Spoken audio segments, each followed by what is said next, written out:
Welcome to my Ruby Slippers. I'm Lily Strong from the blog Lily Strong. And I'm Silly Strong. And Silly is my fantastically fabulous and favorite middle child. Just always have to put that out there. Well, yeah, and last time you said favorite, so I was getting scared for a second. You are my favorite middle child. I somehow lost your favorite middle child status to my non-existent other. I don't see that happening. I think you've got that pretty well locked in. Yeah, okay. Yeah. So our whole purpose is we are here to share our experiences and stories with abuse, which is not a light topic. It's a heavy topic. And we are aware of that, but we want to share our stories in hopes that we might be able to help somebody else out. Yeah. And we're not professionals, obviously. No. I mean, both of us have training that we've done as educators, so we're not completely oblivious to everything. And like most people who have been abused, we have done a lot of research on our own. We have done a lot of research. We've done therapy, and at the end of the day, we've been abused, so we have the experience. Right. We're still not professionals. No. We're not pretending to be professionals. No. We are just sharing our experiences. Yeah. So I feel like when I share my stories, the first question I always get is, how did I not know I was being abused? Mm-hmm.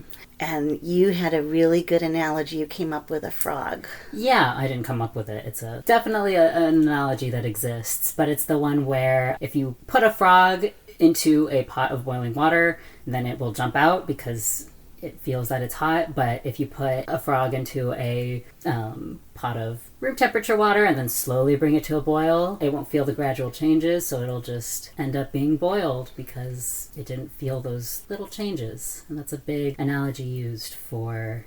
It's hard to realize, you're not jumping straight into the abuse. You're kind of slowly getting the heat turned up.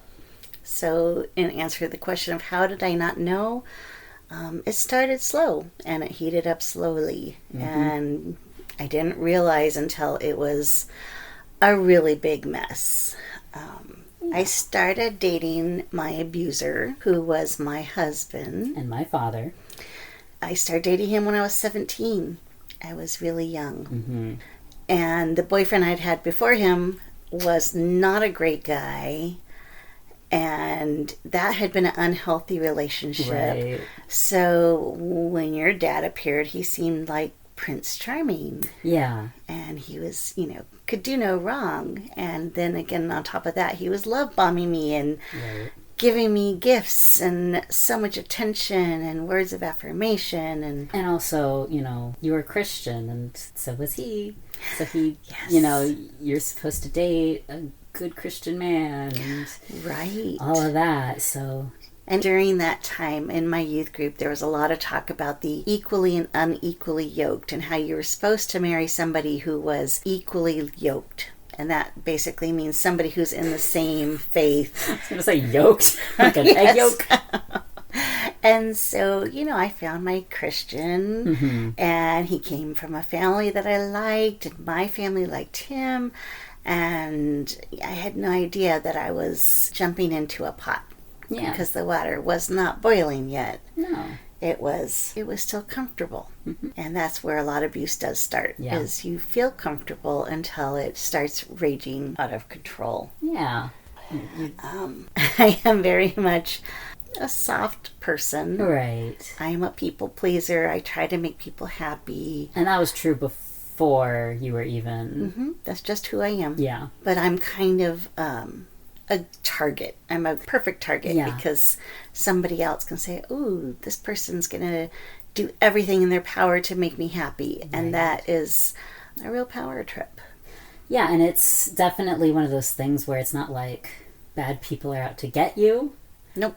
It's just, as we talked about last time, boundaries are important, and the more that you don't enforce boundaries, the people who really are desperate for that kind of relationship that has fewer boundaries just really start thriving, and they're like, ooh, this is a good person to have a relationship with. Yeah. So, yeah. And you think about when you're a child, being a people pleaser is rewarded.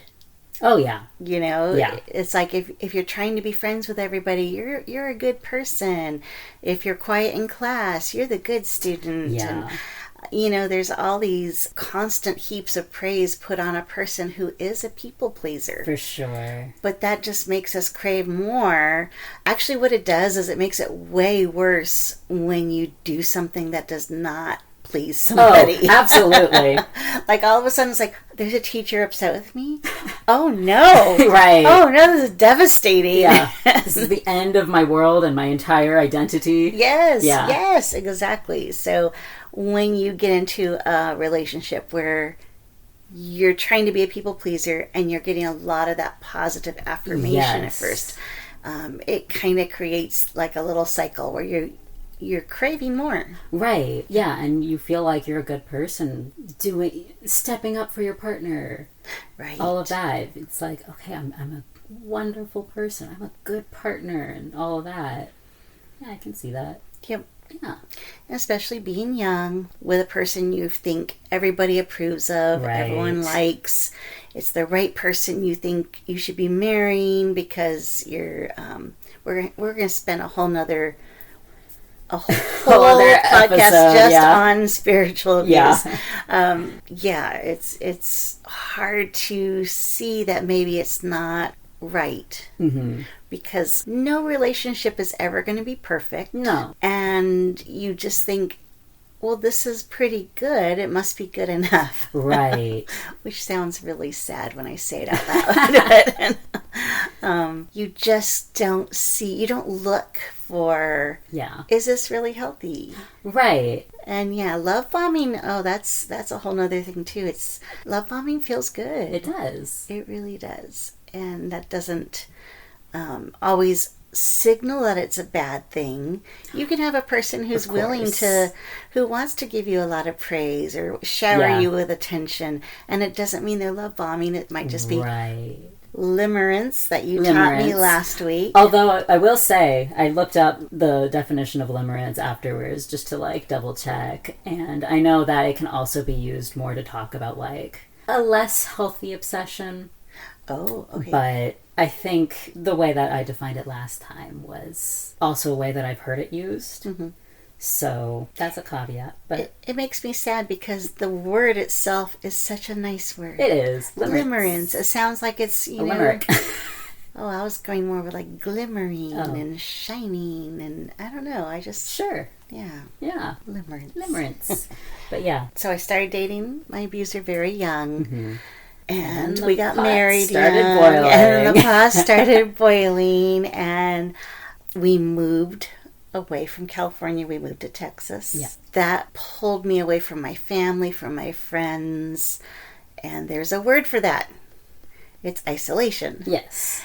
And so I was put into this new spot. I had 2 young children. Mm-hmm. I was very much alone. Right. And now with my dad's family and Yes. living with my grandma, his mom.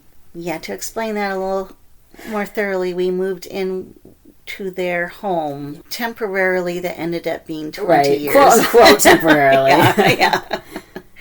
And that wasn't the healthiest of environments. No. Either. But You were isolated from your friends and your family. I was isolated, yes. And so my husband, who is also my abuser, was like my person. That was the main person I had. And I believed that I needed to lean on him. Right. And he really pushed that. Right. He said, you know, marriages are only strong if you keep it between each one another, not to share, not to go and talk about things outside of the marriage, keep it internal at all times. Yeah.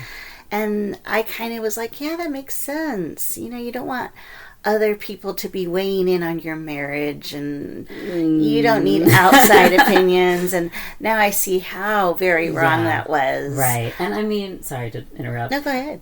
I know that, like, you were also a little bit isolated from making new friends, too. Yeah. I know the friends that you did make, he would, you know, talk behind their backs. Oh, criticize. Yeah. Well, he talked bad about my friends here before we had moved. Oh, yeah. Yeah, nobody was ever quite good enough. Right. And that's part of that isolation, is pulling you away from your friends. Mm-hmm. Because nobody's perfect. Your friends do have flaws. But that doesn't mean sit around and criticize them all the time either. And, people do talk. That's what makes us human. Yeah. But to him, oh, you don't want to hang out with so-and-so because she's such a gossip. All she does is talk. All she does is complain about her husband. Right. Don't talk about our marriage because she's going to go and spread it around to the whole city, you know. And these things were with like a little tiny kernel of truth, maybe blown out of proportion. Right. And so I got to the point where I didn't feel comfortable talking about my marriage outside of my marriage. Yeah. And that's not a healthy thing. And I was very dependent upon him. It's strange looking back. Everything looking backwards with hindsight is just bizarre. Yeah. Well, and then also, like, very quickly, he kind of kept you busy. Yes. So, actually, I didn't mention this to you before, I don't think, but part of the going to Texas was the appeal that I would be able to be a stay-home mom and not work. Huh. So we were moving to Texas for the year or two, and I was not going to work during that period of time. That is not at all how it turned that is out. not at all No, what happened. No. I started working. I had 2 young children. Yeah. I was also taking care of the home and the husband who was another child, and now my mother-in-law, who was also kind of another child, who was ill with issues, and so I was kept really busy. And even looking back, I can see how silly it is, but I was almost kept barefoot and pregnant, even though it was by my own choice. Right. I always wanted 3 babies. I had my 2 that were amazing and fabulous and give my life meaning. That's you. One half of that is One me. half of that, yes. And my husband always had wanted just 2 children, and I knew I couldn't force him to want a 3rd child. That doesn't ever work. So I kind of settled in like, I was just going to have my 2 kids, and it was going to be fabulous. Yeah. And I started working more, and I started kind of branching out more to more friends. And I kind of look back and think, I was getting more opinions and ideas and less controlled probably. Yes. And all of a sudden he was like, I know you always wanted another baby, let's have another one. And boom, we did. And so then I have 3 children, and the youngest one is autistic, so there's a lot of special high needs, especially as a baby. And I was nursing, so I was the only one that could feed him, or I was the only one that could be up at night with the babies, and it's just exhausting to be put in that position. And it's weird to look back and say I was barefoot and pregnant. And it was a matter of control. Even though I have to fully admit, I wanted that baby. I wanted each of you. I wanted my baby so badly. I always wanted to be a mom. But you were also told, like, you could be a stay-at-home mom. Or, That had been the big carrot. The idea was kind of that you would be spending your time with your kids, not more with the, I'm doing air quotes right now. The big babies of the household, which were not her children. The big babies, I like that. Yes. And then there was a whole other component involved because there was financial abuse going on. That is kind of the tipping point for my entire story, really, because. Well, first of all, when we had first started off being married, I used to pay the bills and do all that. And there came a point where I had a little meltdown. Okay, maybe not a little meltdown. I had a meltdown. It was a reasonable one. It was. But I had a 2-year-old and a newborn with me. And we were at the grocery store buying food. And our credit card was declined. And I didn't know why. I freaked out. I do admit it. I was upset, and I got home, and my husband wasn't working at the time, and I was like, why, what's going on? Right. I'm panicking. And he turned it around. So it was like, why am I freaking out? Right. It's not that big a deal. He had been in charge of paying the credit card that month, but he didn't. And he even made up things like the credit cards actually preferred if you pay every other month. What? Yeah. Because then they get their interest. Oh. So they prefer, we were helping them out. We were being you the don't customers need to they pay the bank interest to make them like you. Yeah, so at that point in time, he said, okay, you're just overstressed. I'm just going to take that off your shoulders. I'll be so benevolent. Yes, yes. I will now be in charge of the finances. You don't have to worry about it. Mm-hmm. And I remember at the time thinking, oh my gosh, what a great relief. But you have to promise me this will never happen again. Right. Where I need to buy diapers and baby food and literally have nothing. And he was like, well, yeah, it's going to be fine because I'm going to be in charge now. Right. So I was like, okay, so I did willingly hand over financial control thinking that we were partners in life. Yeah. And you were overworked, so... Right. You're supposed to be able to give your partner... Exactly. Some of that burden. They're supposed to be sharing. Yeah. But I think because it was so lopsided and I was doing everything... Yeah. That being able to give up this one thing was... it was a delight. Yeah, but financial control is important. Yeah, because it was a bad thing. So, fast forward, and we're going to go 20 years later down the road. COVID hits. Yes. And COVID was pretty much the beginning of the end of my relationship, but it was also the beginning of my awakening. Right. Where I can see things so much more clearly now. Sadly, my brother passed away from COVID, and my mother very quickly spiraled into dementia after that. And we're stuck in Texas. Yeah. And I desperately needed to come home and see my parents. Yeah. I so desperately needed to hug them and see them and touch them. I'm like squeezing my hands. I had to be tactile. I made the plan once I got the vaccine. I was going to fly home and visit, and I was preparing for that trip, and I decided I did this very radical thing. I made a decision on my own. Whoa. I know. I decided to do online banking. Yeah. And my husband had been very against online banking, and he used to tell me why it was just so insecure and not safe, and he was always afraid I was going to open up the app on my phone using the airport Wi-Fi or something, and then how I was going to be our financial ruin, and so we were not allowed to do online banking. But I'd had an issue with a work check, and so I really wanted to make sure everything went smoothly while I was in California because I wanted to have access to my paycheck. So I went to the bank all by myself. I know, I made a big decision. I felt like super rebellious. Oh, yeah. I actually was nervous doing it. Yeah. Because I hadn't asked permission. Right. And I knew he wasn't going to like it. Right. So I went to the bank and I said I wanted to open up online banking, and surprise, surprise, we already had it activated. Yeah. And I hadn't activated it, so he had activated it. He had been using this tool. Yeah. But, I'm just this dumb little female. I don't know how to make finances work. So, he didn't want to share that with me. It was really my very first, And then you looked at the deposits. And I looked at the deposits and saw that he was not depositing anything into our account. So this is literally the night before we're leaving to go on our trip. So I didn't want to bring it up. I didn't want to have a whole thing.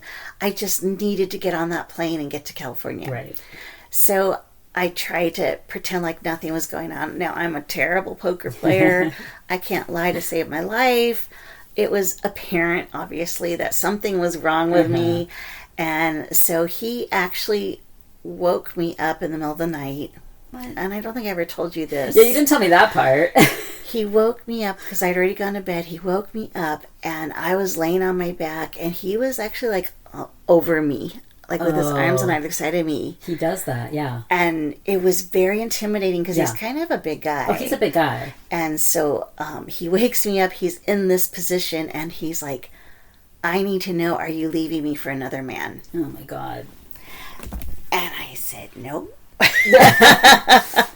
But it was, I'd never been scared of him physically before. Yeah.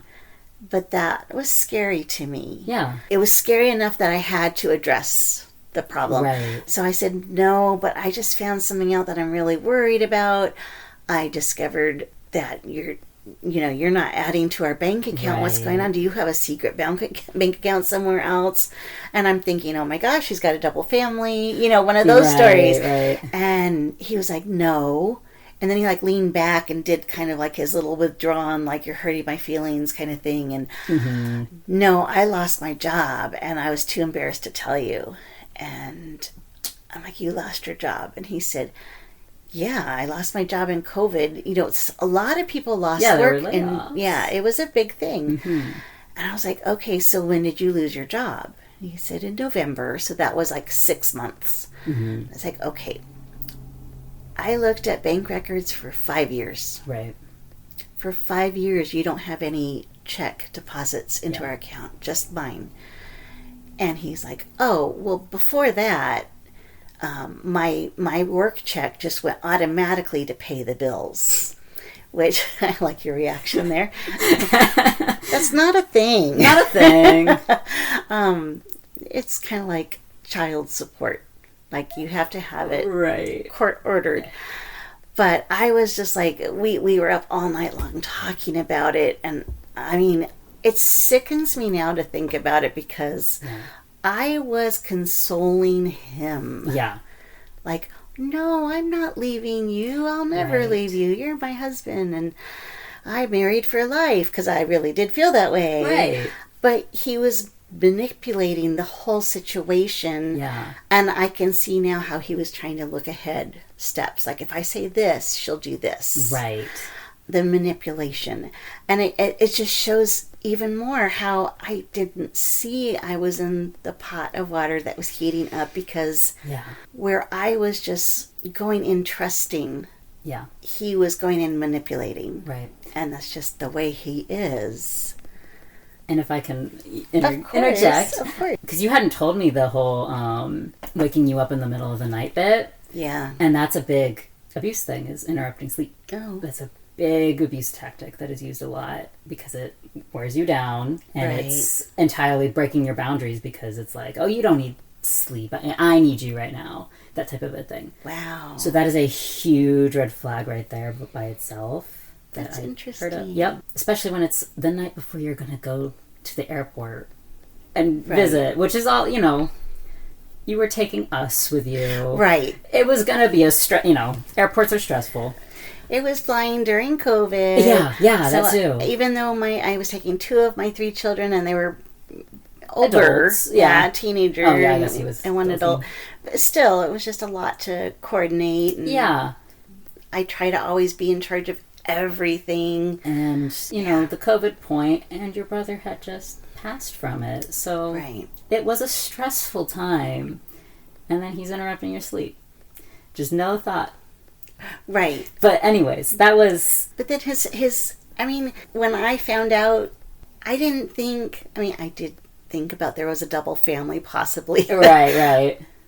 It was weird to me that his first reaction was, are you leaving me for another man?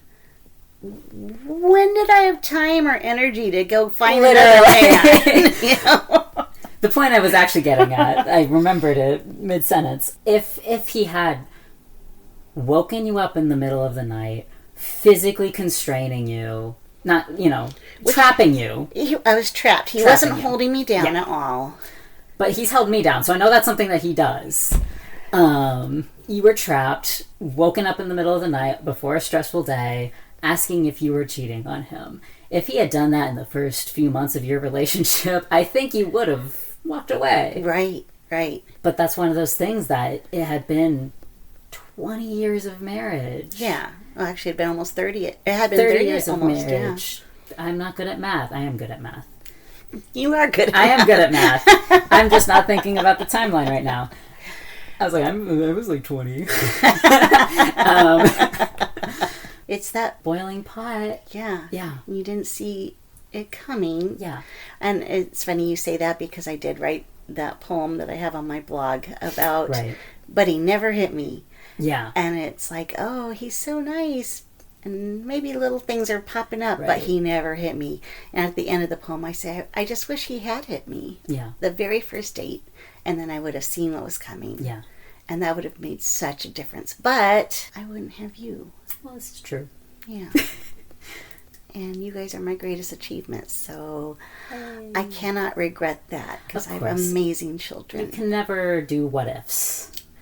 Oh, you can, but it's not going to be worthwhile. And you don't know. You literally cannot know. So true. There are so many other things that could happen that you have no clue. Right. So then, I got you and your little brother, and we went off to California and saw my parents, which was amazing. Yeah. And then the very first day, I went and saw my uncle, who's a lawyer, and I said, so, can you have a paycheck just automatically go pay the bills? And he said, like, child support?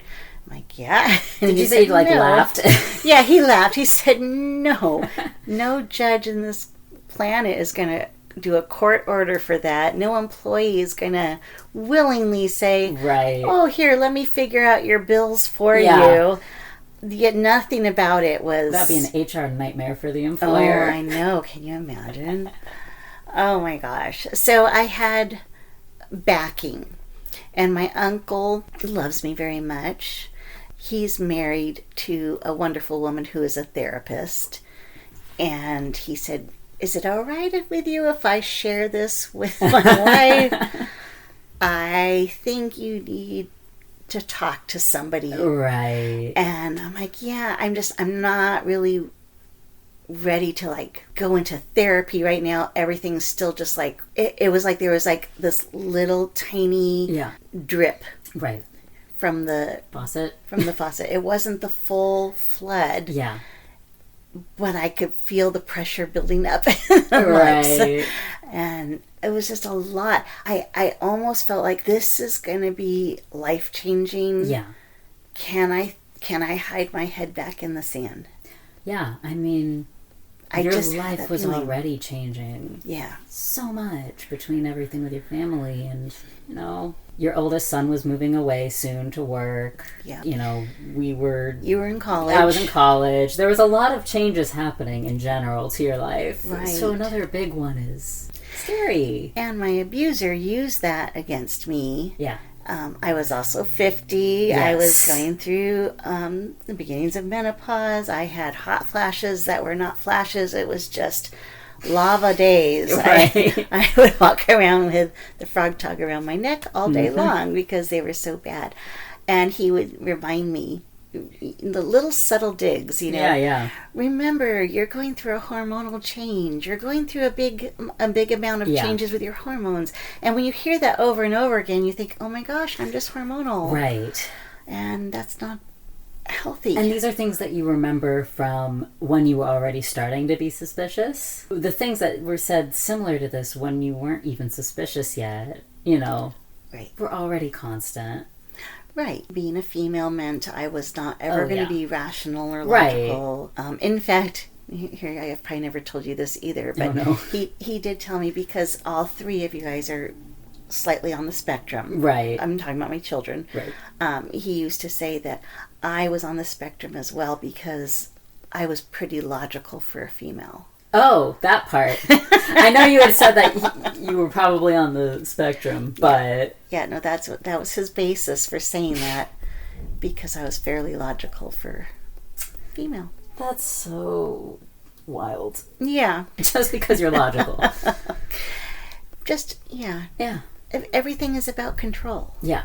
So I'm here in California visiting, and I get to be here for 2 glorious weeks, and it was amazing. We were living with my cousin down at the beach, so I had these waves and sun and sand, and it's so therapeutic. Yeah. It's amazing. But the big thing was I was away from my abuser. Yeah. And it was the first time I could just breathe Yeah. and think. And he knew it was dangerous. Yeah. So he started calling me 2-3 times a day. Yeah. Just like, I miss you so much, and how are you doing? And send me a picture. And it was like he was just stifling me. Yeah. It was crazy. But that was like the first time I really got to sit back and really think about, this isn't healthy. Yeah, and I hadn't thought about this before, but you were also staying in an apartment all by yourself, basically. Like a room completely alone. The last time you'd been alone like that overnight was probably 30 years prior. Right.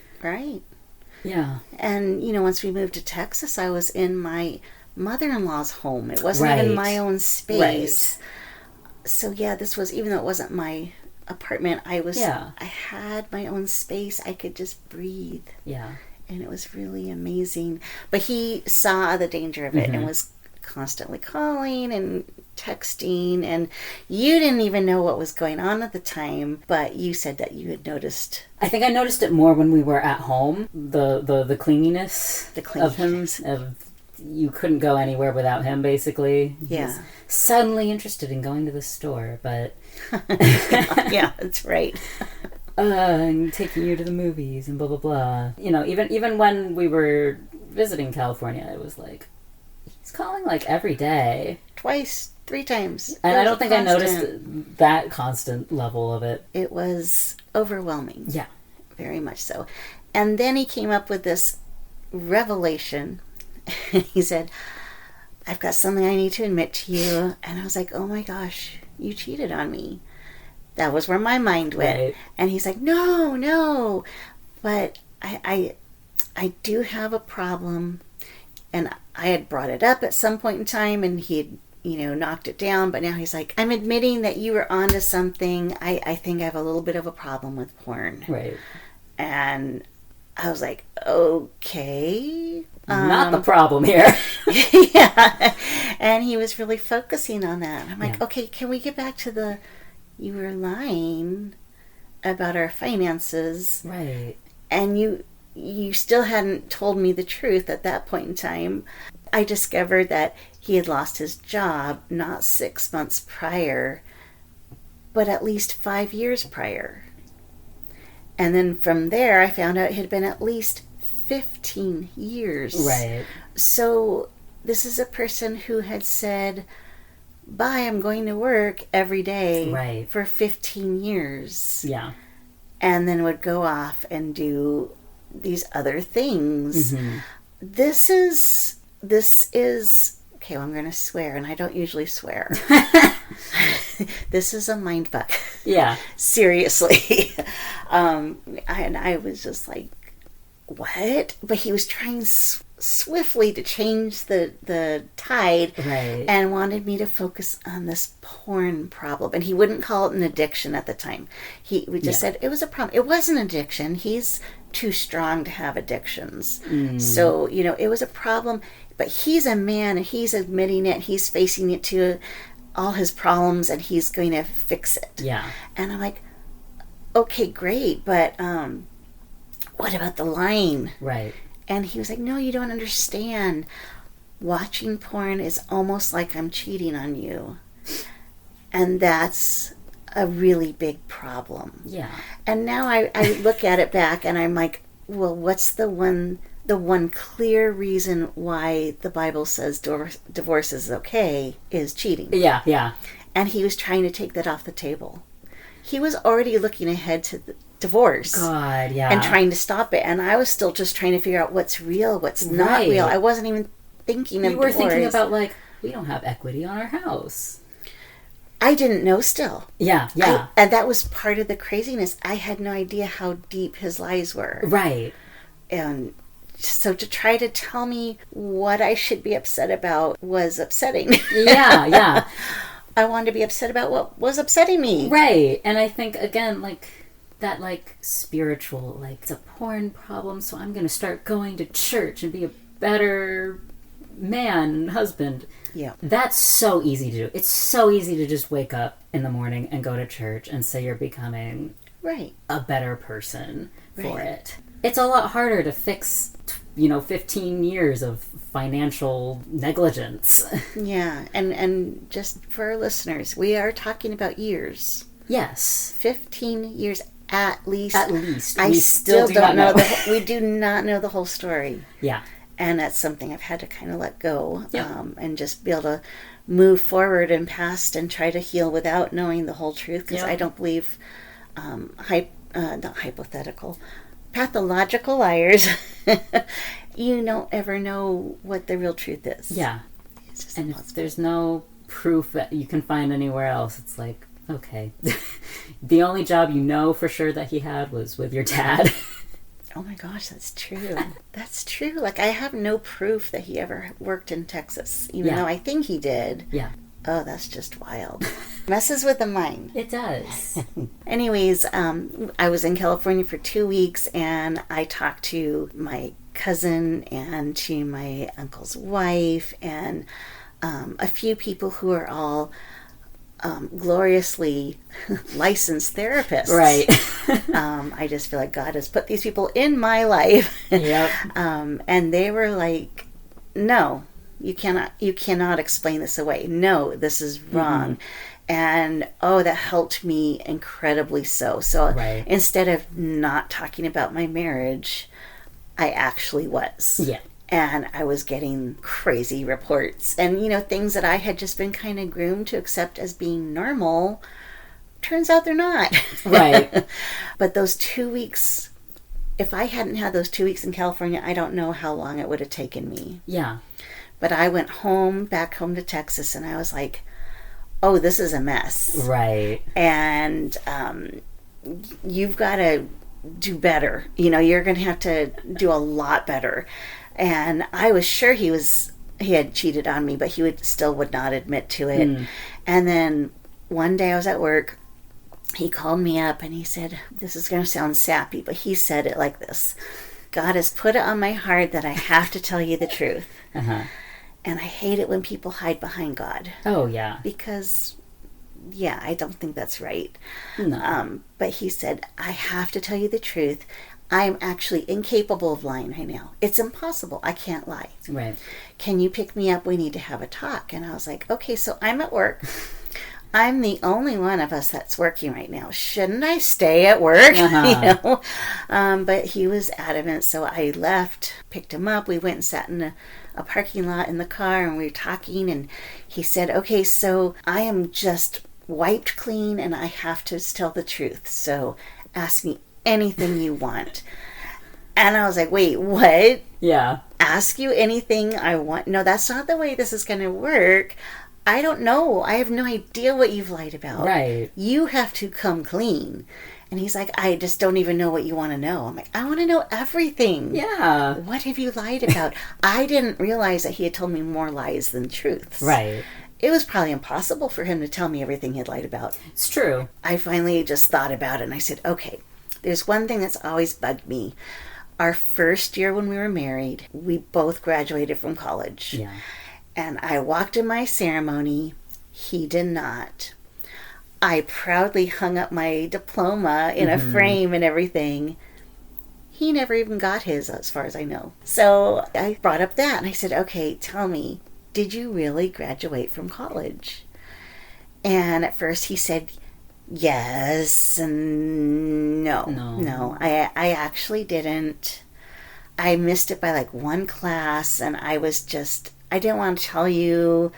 I was too ashamed. I didn't think you would look at me the same way or something stupid like that. You thought you would judge him. Right, which, if you know me, I'm not like that at all. Right. I value college education, definitely, but I think there's a lot of jobs that we need that are essential to our survival as a species that Of course. are not college education. And, I mean, like, I was in college for 4.5 years. I had that extra half a year. oh no.